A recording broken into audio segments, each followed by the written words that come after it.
So the Son came and became Adam. Like St. Paul says it in his epistle to the Corinthians, Christ is the latter Adam. That's what we call typology. It's the study of typology.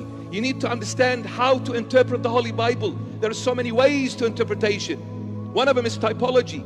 So Christ is the type, the likeness of Adam. He became the latter Adam. He died in his place, and then he paid the price. The wages of sin is death. Christ, the latter Adam, died, and through his blood served and fulfilled the justice of God. When his justice was served and fulfilled, God the Father said to the former Adam, now since you accepted my Son, I accept you back, lawfully, based on love. But it was the mercy that saved me and you. Foundational to a Christian life and a follower of Christ is mercy. Foundational. If you will not forgive someone who has hurt you, Christ doesn't know you. It's simple, very frightening. Let me tell you this. There are so many situations that we go through simply because we are not able to forgive those who have hurt us. We go through situations and then we say, where is God? Why is God? Why isn't He answering me? Well, He's not answering you because you are not forgiving. Because since Jesus is God, He's not going to go back on His word. What did He say when He taught the Lord's Prayer? When the disciples came asking the Lord, teach us on how to pray. You find it in Matthew 6:9 and Luke 11:3. He said, every time you pray, you say, our Father who art in heaven, hallowed be your name, your kingdom come. 7 statements. At the end of the 7 statements, the Lord elaborates on one statement only out of the 7. Just to say to all of us the importance. He made an emphasis on this one verse to say, this verse alone, if you do it, you have my attention. What was that verse that the Lord elaborated? If you forgive other people's mistakes, your Heavenly Father will forgive yours. But if you do not forgive, neither your Heavenly Father will forgive yours. My goodness. Don't argue with the Lord. He will never change His mind. If you forgive, my Father will forgive you. If you don't, neither my Father will forgive you. And if the Father doesn't forgive, I'm in deep trouble. I'm finished, dead, gone.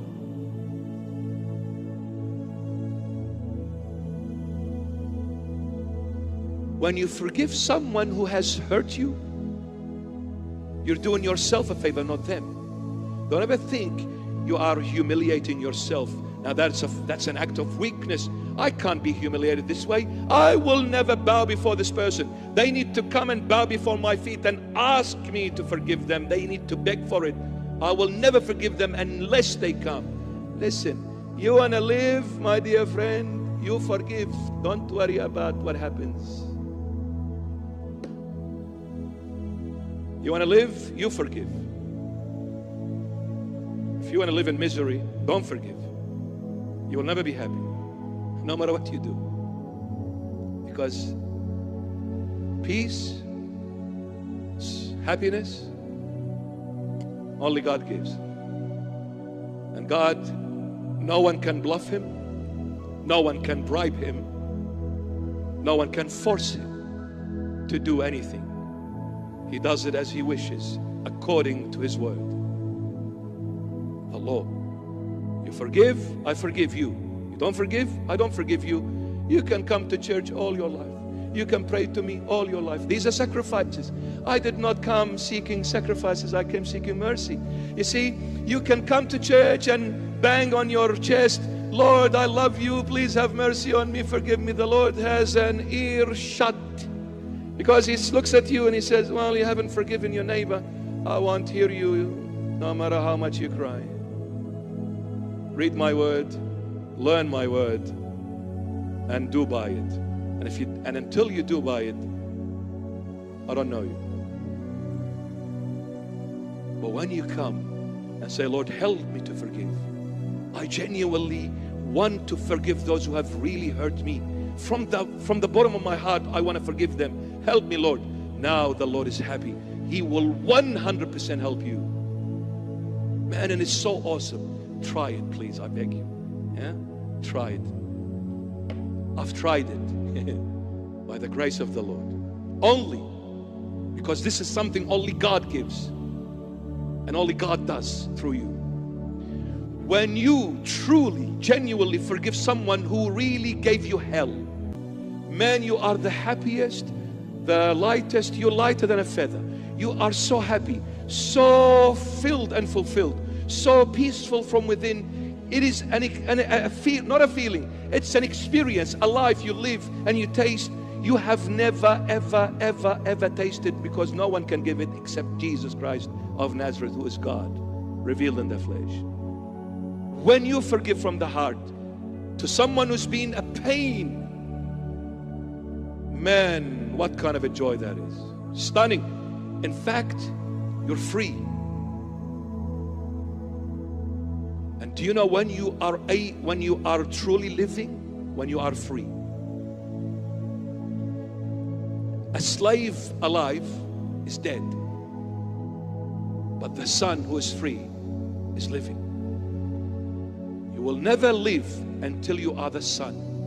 For as long as you're a slave, you're dead, even if you're alive. But the true life is only tasted and truly lived when you become the Son of God. And that's only made possible by Jesus Christ of Nazareth. Do what He says, and you shall live.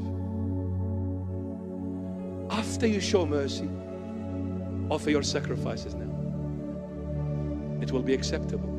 But you offer sacrifices without mercy, rejected. Rejected by God. So all your prayers, all your shouting, all your preaching, gone with the wind. But when you show mercy to others and you come and preach, the world changes. When you come, forgive, and you sing to the Lord, the hearts change. When you forgive and you come and worship the Lord, you have changed. God has changed you, made you a totally different person to what you were before. Then you are free.